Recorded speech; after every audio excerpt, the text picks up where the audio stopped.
Hello વિદ્યાર્થી મિત્રો, સ્વાગત છે મારી યુટ્યુબ ચેનલ માથકિયા એજ્યુકેશનમાં. આપણે ચેપ્ટર નંબર 1 ધોરણ 10નું વાસ્તવિક સંખ્યા વિશે જોતા હતા. એમાં પહેલાં આપણે 3 લેક્ચર જોયા છે. હવે તમારે આવે છે એના પછીનો ચોથો લેક્ચર. વિડીયો જોતા પહેલાં જે નવા વિદ્યાર્થી મિત્રો છે લાઇક, શેર અને સબસ્ક્રાઈબ કરી દો અને શેર કરી દો, જેથી બીજા વિદ્યાર્થીઓનો પણ ફાયદો મળે કે ફ્રી કન્ટેન્ટમાં તમે લાભ લઈ શકો. તો જો આપણે હવે ઉદાહરણ 5 છેલ્લે આપણે સ્વાધ્યાય 1.1 પૂરું કર્યું, તો હવે આવશે ઉદાહરણ નંબર 5. જો ઉદાહરણ 5માં શું કીધું છે, સાબિત કરો કે વર્ગમૂળ 3 એ અસમય છે. ચાલો, એ તો આપને ખબર છે કે વર્ગમૂળવાળી જેનું પૂર્ણ વર્ગ ન હોય એવી સંખ્યા વર્ગમૂળવાળી બધી કેવી હોય, અસમય હોય. હવે આપણે આને શું કરવાનું છે, સાબિત કરવાનું. તો આપણે છે ને શું કરવાનું, વિરોધાભાસ ધારવાનું, એટલે કે ઊંધું ધારવાનું. અસમય કીધું આપણે તો સમય ધારીને કરવાનું. તો ચાલો આપણે સ્ટાર્ટ કરીએ.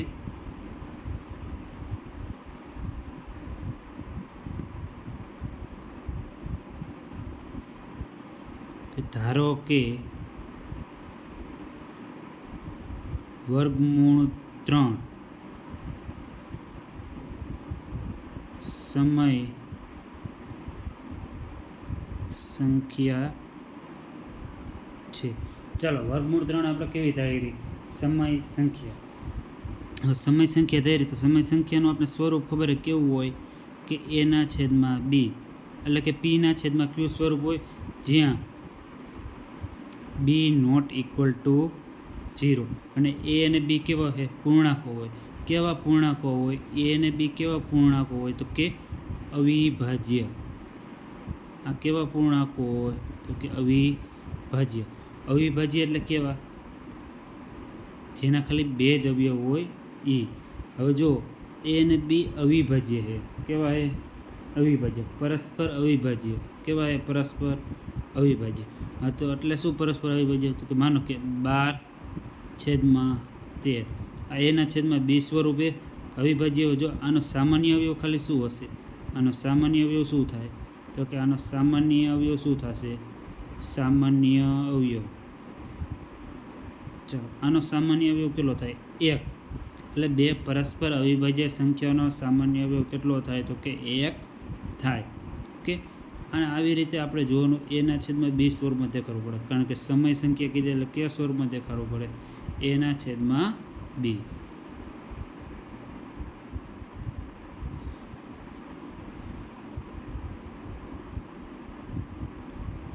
ચાલો, હવે વર્ગમૂળ 3 આપણે કેવી ધારી છે, સમય સંખ્યા થાય કે, તો સમય સંખ્યા ધારી તો આપણે કઈ રીતે લખી શકાય, તો કે વર્ગમૂળ 3 બરાબર એના છેદમાં બી.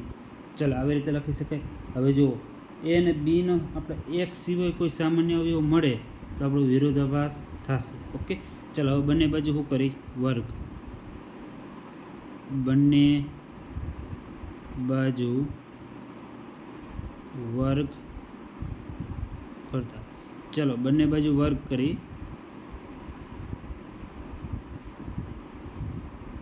તો બંને બાજુ વર્ગ કરીએ એટલે વર્ગમૂળ 3 એનો વર્ગ બરાબર એના છેદમાં બી એનો વર્ગ. વર્ગમૂળ 3નો વર્ગ 3 બરાબર એનો વર્ગ છેદમાં બીનો વર્ગ.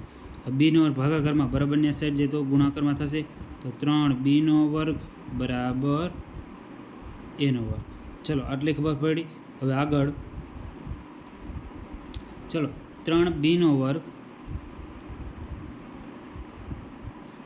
બરાબર એનો વર્ગ, એવી રીતે હતું. હવે જુઓ, ખાસ ધ્યાન રાખજો. હવે આપણે બંને બાજુ શું કરી નાખી, પહેલાં તો જો 3b નો વર્ગ બરાબર એનો વર્ગ હતો.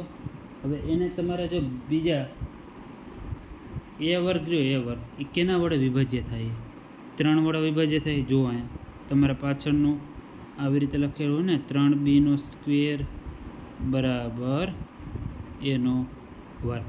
ચાલો, આમાં જો આપણે બી વર્ગને પહેલાં કરતા બનાવી દઈએ. બી વર્ગ બરાબર એ વર્ગ 3 ગુણાકારમાં બરાબરની આ સાઈડ ભાગાકારમાં.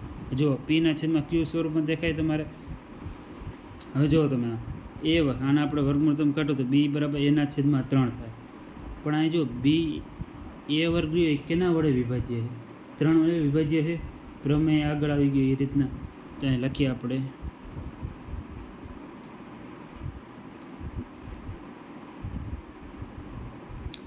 એનો વર્ગ એ 3 વડે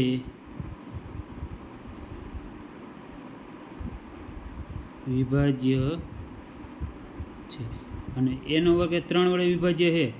તો જો 3 વડે વિભાજ્ય હોય આપણે આવી રીતે લખીએ એના વર્ગ છેદમાં 3. હવે આ 3 વડે ભાગ હાલતો હોય ભાગાકાર તો એ ભાગ્યા 3 પણ શક્ય થાય જ. માનો કે 9 હોય 9 ભાગ્યા 3 હોય હવે આનો 3 ભાગ્યા 3 પણ થાય. હા કે ના? તો 3 એનો વર્ગનો વિભાજ્ય હોય તો 3 એ વડે પણ વિભાજ્ય હોય. એ 3 વડે વિભાજ્ય છે. એ રહ્યો એ 3 વડે પણ વિભાજ્ય છે. ચલો આટલો ખબર પડી. તો આને કઈ રીતે લખાય જુઓ. એ બરાબર હવે એ 3 વડે વિભાજ્ય છે. હવે એના પછી જુઓ તો એ રહ્યો આપણે 3c. માનો કે કોઈ પૂર્ણાંક સી માટે એ બરાબર 3c લખી શકાય. ઓકે ચલો હવે બંને બાજુ શું કરી નાખી? વર્ગ. બંને બાજુ વર્ગ કરતા ચલો બંને બાજુ વર્ગ કરો એટલે આમાં શું થશે? એનો વર્ગ બરાબર 3. 3નો વર્ગ કેટલો થશે? તો કે 9c નો વર્ગ. હા કે ના? ઓકે ચલો હવે જુઓ ખાસ ધ્યાન અહીંયા રાખજો. ઓકે એક કામ કરી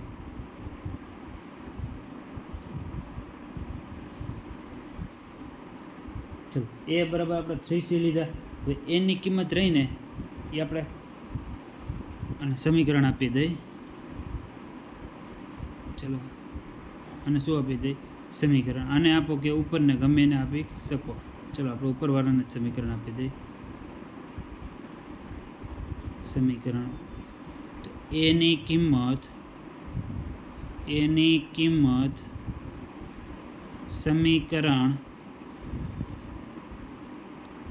1માં મૂકતા સમીકરણ 1માં મૂકી દો એટલે શું થશે? જો 3b નો વર્ગ બરાબર 3c નો વર્ગ બરાબર. ચલો 3b નો વર્ગ એમના બરાબર 9c નો વર્ગ. હજો c વર્ગને કરતા બનાવો તો c વર્ગ બરાબર 3b નો વર્ગ છેદમાં 9. તો આને કઈ રીતે લખી શકાય? જુઓ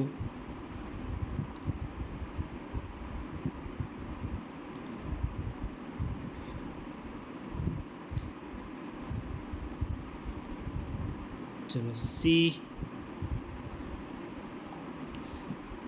છેદ એટલે c નો વર્ગ બરાબર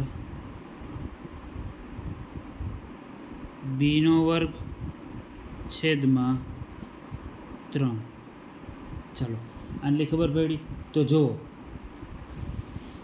બી વર્ગને 3 વડે ભાગી શકાય છે તો બીને પણ કેટલા વડે ભાગી શકાય? 3 વડે ભાગી શકાય. હા કે ના? જુઓ અહીંયા b² ને 3 વડે ભાગી શકાય તો બીને પણ 3 વડે ભાગી શકાય.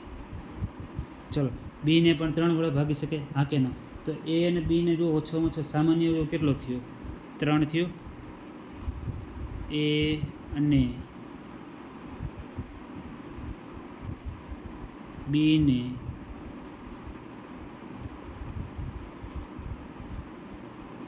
ઓછામાં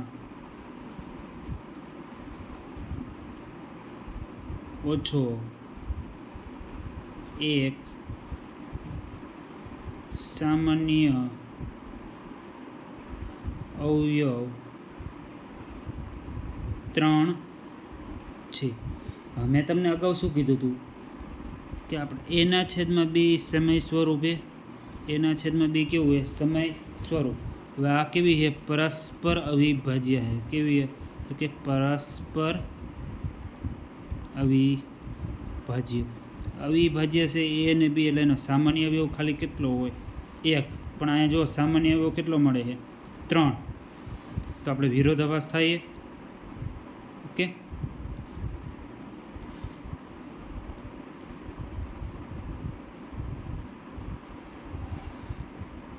વિરોધાભાસ થાય તો આના ઉપરથી આપણે કહી શકાય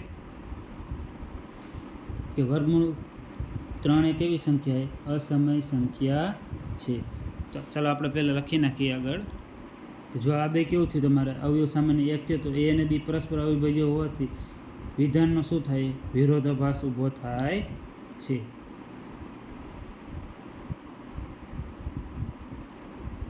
આમ લખી શકાય આપણી ધારણા ખોટી છે, કારણ કે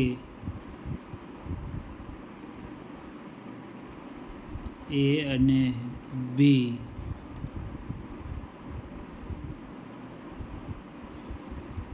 અવિભાજ્ય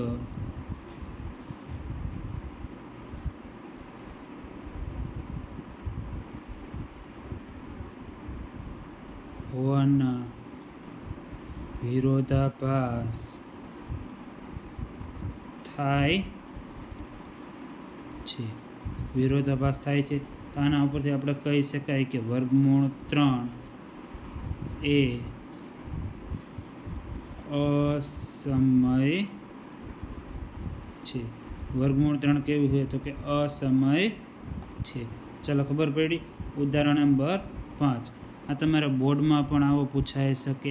IMP બોર્ડવાળા માટે વર્ગમૂળવાળી ગમે એક સંખ્યાવાળો પૂછી શકે. ચાલો એના પછી ઉદાહરણ નંબર 6. હવે જો ઉદાહરણમાં 6માં શું કીધું દર્શાવો કે 5 માઇનસ વર્ગમૂળ 3 અસમય છે. તમે વિધાનો ભણી ગયા કે આપણે લખી દઉં તમને કે સમય માઇનસ અસમય બરાબર શું થાય તો કે અસમય. શું થાય અસમય. ઓકે, 5 રહી કેવી સમય, વર્ગમૂળ 3 કેવી છે અસમય. તો આનો જવાબ હંમેશા કેવો આવશે અસમય જવાબ આવે. ઓકે, એ જ આપણે દર્શાવવાનું છે. ઓકે, ચાલો આપણે સ્ટાર્ટ કરીએ. પહેલાં એ જ રીતનું અસમય છે તો આપણે શું ધારવું પડે સમય ધારવું પડશે.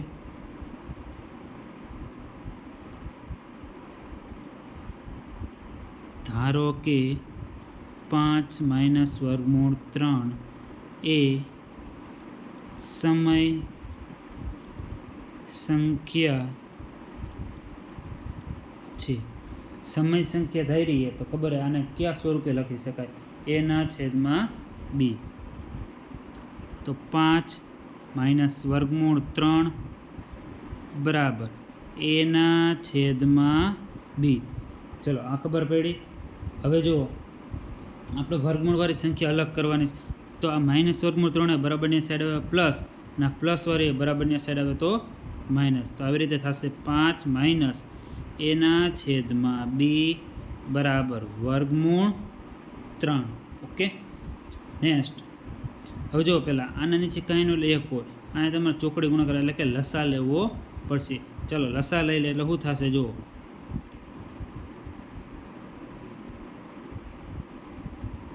એટલે લસા લ્યો એટલે આવું થશે 5b માઇનસ a છેદમાં બી બરાબર વર્ગમૂળમાં 3. કે આ ભાગાકારમાં બરાબરની આ સાઈડ આવે તો ગુણાકારમાં થશે. ચલો પણ જુઓ તમને આ વાક્ય જુઓ તમે 5b માઇનસ એના છેદમાં બી. આપણે એના છેદમાં બીને શું કહીશું? પરસ્પર અવિભાજ્ય. પરસ્પર અવિભાજ્ય. ઓકે, ચલો આનો સામાન્ય અવયવ કેટલો હોય છે? તો કે 1. અને આ કયા સ્વરૂપમાં છે? સમય સ્વરૂપમાં છે. તો 5b માઇનસ એના છેદમાં બી પણ કેવું હોય? સમય સ્વરૂપ મળે કે ન મળે? હા કે ના? હા કે ના? અને વર્ગમૂળ 3 કેવી છે? અસમય. પણ આપણે વર્ગમૂળ 3 કેવી થઈ રહી? સમય. તો આપણે ધારણા ખોટી થાય, અસત્ય થાય. તો 5 માઇનસ વર્ગમૂળ 3 કેવી સંખ્યા કહેવાય? 5 માઇનસ વર્ગમૂળ 3 કેવી કહેવાય? તો કે અસમય સંખ્યા કહેવાય. ઓકે, આનો તમે જો માનો કે બીની જગ્યાએ 4 હોય, બીની જગ્યાએ 4 હોય અને એની જગ્યાએ 3 હોય, તો તમે મૂકો 5 ચોક 20, 20 માઇનસ 3 એટલે કેટલા થાય? 17 છેદમાં બી એટલે આપણે કેટલા ધારા? 4. જોજો અસમય સંખ્યા જ છે. હા કે ના? એટલે આનો જવાબ શું તમને મળે? અસમય. સમય. અને આપણે જવાબ બરાબરની સાઈડ હોય અસમય. એટલે આપણે શું કહેવાય? સમય ધાર્યું અસમય મળે તો વિધાન કેવું થાય? વિરોધાભાસ.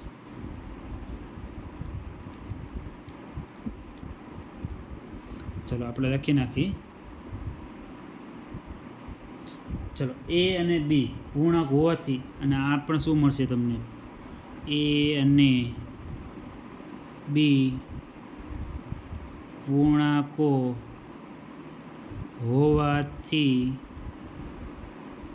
5b માઇનસ એ છેદમાં બી આ પણ તમને કેવું મળશે? સમય મળે. કેવું મળે? સમય મળે. અને આથી વર્ગમૂળ 3 પણ કેવું થાય? આ સમય મળે તો વર્ગમૂળ 3 કેવું થયું? અને આથી વર્ગમૂળ 3 શું મેળવ્યું? વર્ગમૂળ 3 પણ સમય થાય કે ન થાય? પણ સમય થાય. વર્ગમૂળ 3 પણ કેવું થાય? સમય થાય. ઓકે, પણ જો વર્ગમૂળ 3 તો કેવી? અસમયે. તો હકીકતનો શું થાય? વિરોધાભાસ થાય છે.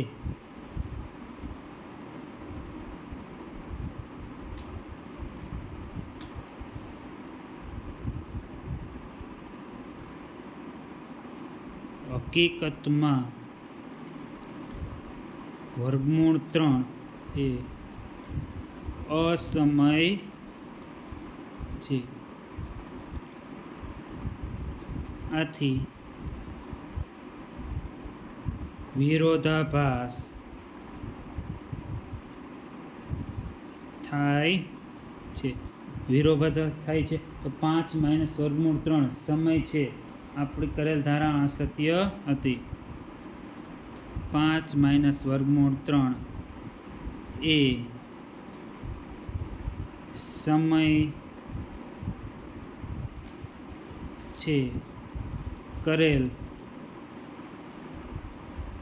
ધારણા ખોટી. ધારણા કેવી હતી આપણી? ખોટી હતી.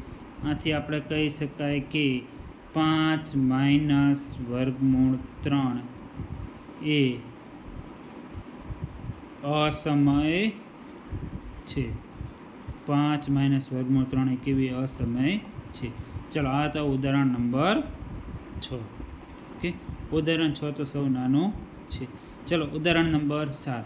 ઉદાહરણ 7માં શું કીધું? દર્શાવો કે 3 વર્ગમૂળ 2 કેવી છે? તો કે અસમય છે. આ જ રીતનું તમારે સેમ ટુ સેમ. ઓકે, જો એક સંખ્યાવાળું ખાલી વર્ગમૂળ વરણ નહીં, તમારે મોટી રીત થાય, પણ 2 સંખ્યા આપે ને ત્યારે તમારે નાની થાય. ચલો આ સમય છે અને અસમય. સમય ગુણ્યા અસમય એટલે શું થાય? સમય અસમય જ થાય. ચલો આ જ રીતે આપણે ધારો કે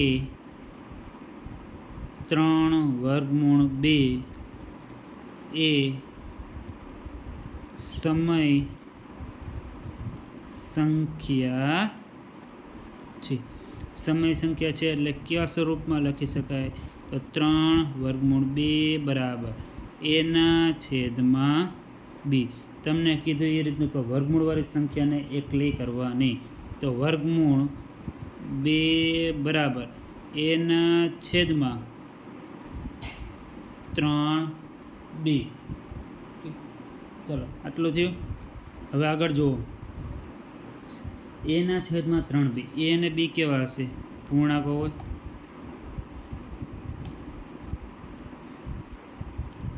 કીધું એવી રીતે એના છેદમાં બી કેવા છે? તો કે પૂર્ણાંકો. કેવા પૂર્ણાંકો છે? અને આ પરસ્પર અવિભાજ્ય. ચલો પૂર્ણાંકો હોય તો એના છેદમાં 3b પણ કેવા હશે? પૂર્ણાંકો જશે તો આ સંખ્યા કેવી થાય? સમય થઈ સંખ્યા. તો વર્ગમૂળ 2 પણ કેવી થાય?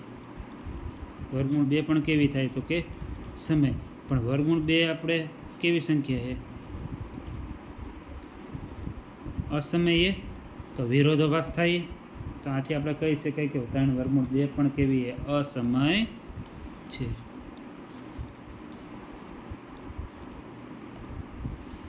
ચાલો, વર્ગમૂળ 2 બરાબર એના છેદમાં 3b.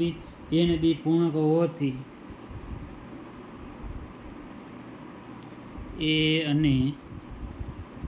બી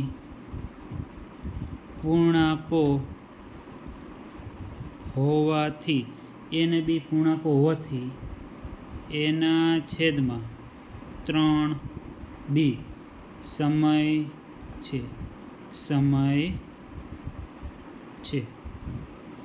અને આથી વર્ગમૂળ આમાં લખ્યું એ જ તમારે સેમ લખવાનું. અને આથી વર્ગમૂળ 2 પણ સમય છે.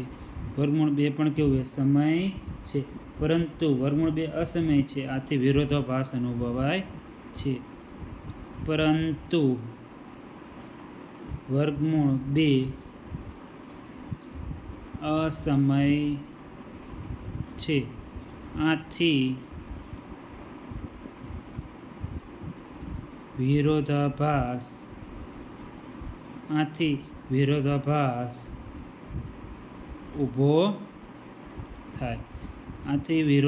ઊભો થાય. તો આના ઉપરથી કહી શકાય કે 3 વર્ગમૂળ 2 પણ કેવી છે? અસમય છે. જો આ તમારે પૂછે તો 2 થી 3 માર્કમાં પૂછાય. 2 માર્કમાં ટાટ દ્વારા એક્ઝામમાં 2 માર્કમાં પૂછાય અને કોડવાળાને 3 માર્કમાં પૂછાય. ઓકે,